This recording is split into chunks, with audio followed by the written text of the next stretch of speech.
쓸모와 한국 책을 읽겠다. 일본의 차기 총리 1위로 급부상하고 있는 이시바 시게루가 한 말이었습니다. 이시바 전 간사장은 지난 22일 자신의 블로그에 최근 논란이 된 구로카와 히로모 도쿄고검 검사장 낙마 문제에 대한 생각을 올리면서 글 끝에 이번 주말에는 코로나 쇼크 서바이벌, 조선반도와 일본의 미래, 이야기 한국인을 읽으려고 한다고 올렸습니다. 그는 아베와 달리 지난 4월 한일 관계를 회복하려면 어떤 노력도 불사해야 한다고 주장했습니다. 또한 이시바 시게루는 상대국을 나쁘게 말해 국내 지지를 끌어올리면 안 된다고 말하면서 이전부터 한국의 역사를 공부해야 한다고 주장하며 일본은 과거 전쟁의 책임과 마주해야 한다고 말한 바 있습니다. 또한 최근 아베가 감염병 대책 등을 논의하면서 이를 이겨내기 위해서는 개헌을 해야 한다는 어이없는 주장을 펼치자 이시바 시게루는 당이 해야 할 일은 감염 확대를 어떻게 막을 것인가와 고용을 상실하지 않도록 하는 것, 이 두 가지가 전부라고 일침을 가했습니다. 또한 그는 한중일이 손을 잡고 백신을 만들어야 한다고 말하기도 했습니다. 일본 아베 내각 지지율은 27%로 떨어지며 3년 만에 최저치로 추락했습니다. 그동안 대한무제와 국민들의 무관심이 아베 정권을 지탱했지만 이번 감염병 사태는 그것조차 무너뜨리고 있는 것입니다. 이런 와중에 차기 총리로 가장 유력하게 거론되는 이시바 시게루가 한국을 공부하겠다는 발언은 주목받을 수밖에 없었습니다. 지난 20일 미국 ABC 방송에서는 또다시 한국을 주목했습니다. 강경화 외교부 장관은 22일 ABC 방송 인터뷰에서 위험 속에서 살아가는 법을 배워야 한다며 앞으로 감염병 사태 이전의 삶을 되찾을 수는 없을 것이라고 밝혔습니다.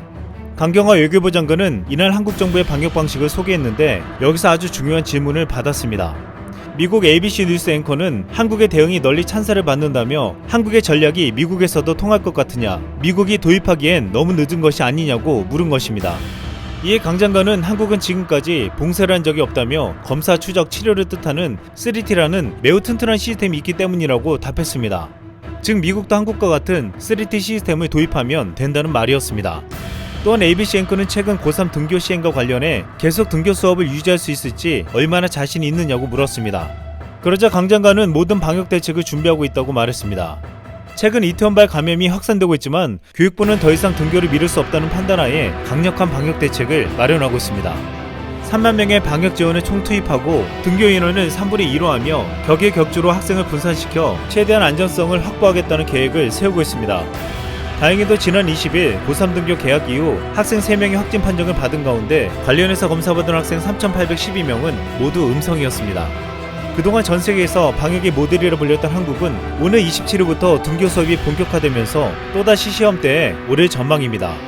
당초 국내 확진자는 이태원클럽 집단 감염이 터지기 전까지는 거의 나오지 않고 있었습니다.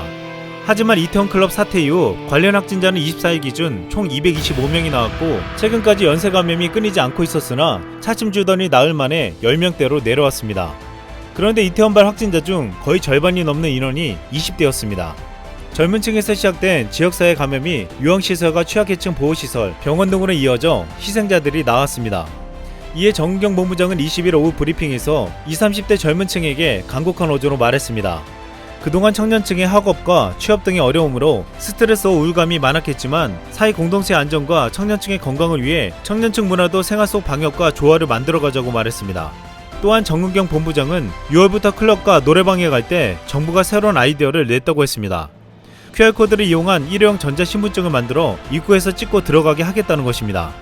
이번 집단 감염 사태에서 신원 확인이 현장에서 제대로 이루어지지 않았고 이용자들도 밝히기 꺼렸습니다. 이에 앞으로 방역당국은 QR코드를 이용해 감염에 취약한 위험시설을 이용하는 이들을 전산으로 관리하겠다고 했습니다. 그동안 잠도 못 자고 집에도 못 들어가며 방역에만 매달렸던 정은경 본부장은 집단 감염 사태 이후 또다시 도시락으로 식사를 대신하며 정신없이 일하고 있다고 알려졌습니다. 정은경 본부장은 젊은 층에게 어떤 메시지를 보낼지 계속 고민하면서 지난 13일 브리핑에서 대전 28번 환자 김영진 씨의 인터뷰를 말해주었습니다. 코로나가 가장 잔인한 건 가까운 사람에게 가장 큰 피해를 준다는 점입니다. 이상 쓸멍이었습니다.